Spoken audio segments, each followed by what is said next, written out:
우리가 한 페이지로 투자할 수 있는 상품의 목록과 활용할 수 있는 계좌의 내용들을 정리해 봤는데요. 이번 시간에는 각 금융상품들의 기대 수익률과 핵심 개념들을 요약해서 정리해 볼까 합니다.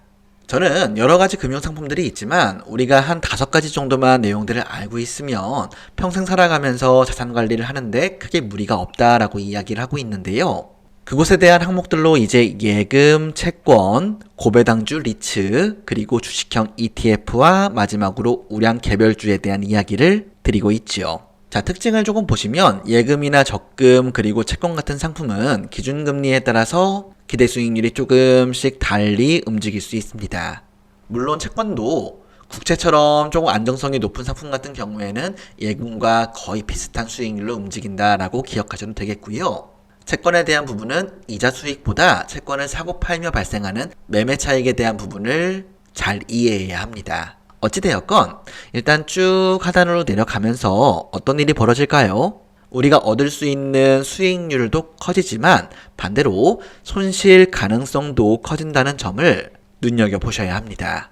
그래서 이제 투자할 수 있는 기간이 조금 여유가 있을수록 우리는 조금 더 변동성이 큰, 즉 기대 수익과 기대 손실률에 대한 범위가 커질 수 있는 상품도 우리의 포트폴리오 안에 넣을 수 있다라고 요약해서 보여드렸던 것입니다. 오늘은 각 금융상품들의 특징과 개념들을 짤막하게 한번 보겠고요. 보겠고요. 다음 편부터는 예금부터 하나하나 내용들의 장점과 단점 그리고 기억해야 될 특징들을 정리해 보도록 하겠습니다.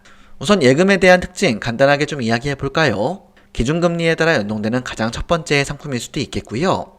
그때가 언제일진 모르겠지만 앞으로는 이제 기준금리의 인하가 예정되어 있죠.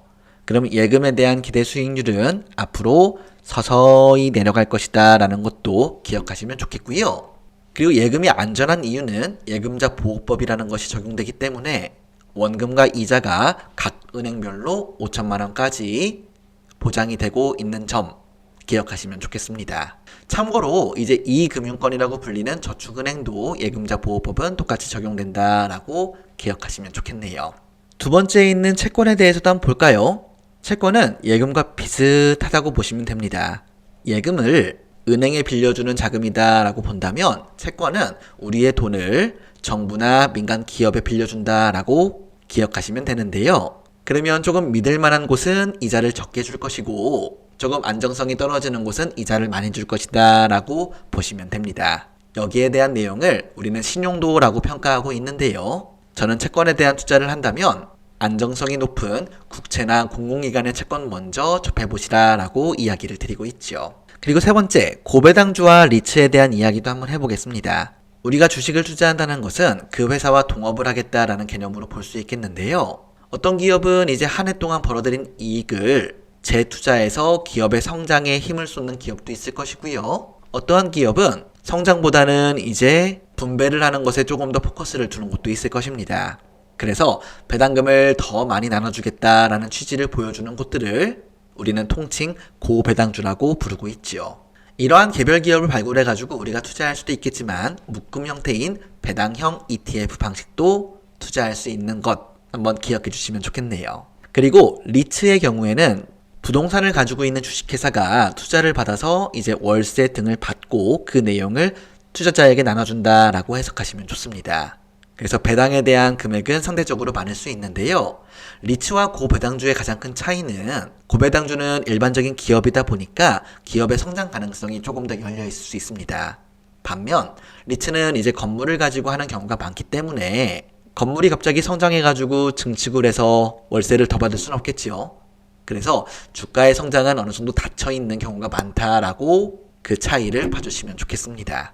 그래서 배당만 바라본다라고 하면 리츠를 염두에 둘 수 있겠고요. 나는 배당과 플러스 성장을 조금 더 보겠다라고 한다면 일반 주식회사에 대한 개념인 고배당주로 접근하시면 될 것 같습니다. 그리고 네 번째에 나와 있는 주식형 ETF와 우량 개별주는 한 묶음으로 한번 이야기해 볼게요. 우량 개별주, 우량하다라는 표현은 이미 크기가 어느 정도 커 있기 때문에 경제 위기가 온다 하더라도 기업이 부도나지 않을 수 있는 그런 탄탄함을 가지고 있는 기업이다 라고 봐주면 좋겠습니다.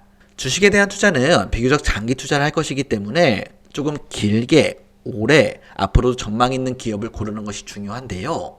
우리가 고른 기업이 무조건 이제 성장한다라고 단정 지을 수는 없습니다. 그러다 보니까 한 개의 기업을 골라 투자하는 것은 이제 성장 가능성과 조금 둔화 가능성까지 염두에 두다 보니 변동성이 이 정도로 움직인다라고 가정한다면 ETF의 개념은 한 개의 기업이 아닌 여러 개의 기업으로 분산해서 투자를 하는 것이죠. 그렇기에 만약에 첫 번째 기업의 상승률이 둔화된다 하더라도 다른 기업의 성장이 조금 더 커진다면 전체의 평균 수익은 끌어올릴 수 있다는 그런 특징을 가지고 있습니다.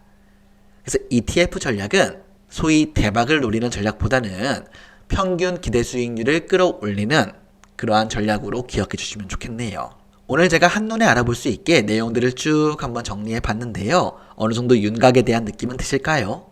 이 생각을 가지고 앞으로 하나하나 특징들을 다뤄보도록 하겠습니다. 감사합니다.